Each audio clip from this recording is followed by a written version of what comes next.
ನಾನು ಇವತ್ತು morning breakfast ರಾಗಿ ದೋಸೆ ಮಾಡಾಕತ್ತೀನಿ ನೋಡ್ರಿ. ರಾಗಿ ದೋಸೆ ನಾನು ಧಾರವಾಡದಲ್ಲಿ ತಿಂದಿದ್ನಿ. ಮಸಾಲೆ ದೋಸೆ ಭಾಳ ಅಂದ್ರೆ ಭಾಳ ಮಸ್ತ್ ಇತ್ತು. ಆ ಹೋಟೆಲ್ ಹೆಸರು ಯಾವುದಂತ ಗೊತ್ತಿಲ್ಲ ನನಗೆ. ನಾನಿಲ್ಲಿ ಇನ್ಸ್ಟಂಟಾಗಿ ರಾಗಿ ದೋಸೆನ ಮಾಡಾಕತ್ತೀನಿ. ಭಾಳ ಅಂದ್ರೆ ಭಾಳ ರುಚಿಯಾಗಿತ್ತು. ಇದು ನಮ್ಮ ಗೌರಿ ಬೆನ್ನಿ ನೋಡ್ರಿ. ನಮ್ಮ ಗೌರಿ ಬೆನ್ನಿನ ಕಾಸ್ಬೇಕಾದ್ರೆ 2-3 ಸಲ ನೀರು ಹಾಕಿ ತೊಳೆದು ಆಮೇಲೆ ತುಪ್ಪನ ರೆಡಿ ಮಾಡ್ಕೋತೀನಿ. ದೋಸೆನೂ ರೆಡಿ ಆಯ್ತು.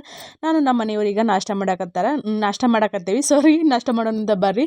ಇದು ಮಧ್ಯಾಹ್ನ ಮಾವಿನಕಾಯಿ ತಿನ್ನೋಂಗಾಗಿತ್ತು. ಹಂಗಾಗಿ ಮಾವಿನಕಾಯಿ ತಿನ್ನಾಕತ್ತಿದ್ವಿ ನಾನು ನಮ್ಮ ಮನೆಯವರು. ಇದ್ರದ್ದು ಪೂರ್ತಿ ವಿಡಿಯೋ ನನ್ನ ಯೂಟ್ಯೂಬ್ ಚಾನಲಲ್ಲಿ ಐತಿ, ಮಿಸ್ ಮಾಡ್ಲಾರ್ದ ನೋಡ್ರಿ. ಮತ್ತು ರಾತ್ರಿ ಊಟಕ್ಕೆ ನಾವು ಭರ್ಜರಿ ನಾನ್ ವೆಜ್ ಅಡುಗೆನ ಮಾಡಾಕತ್ತಿದ್ವಿ.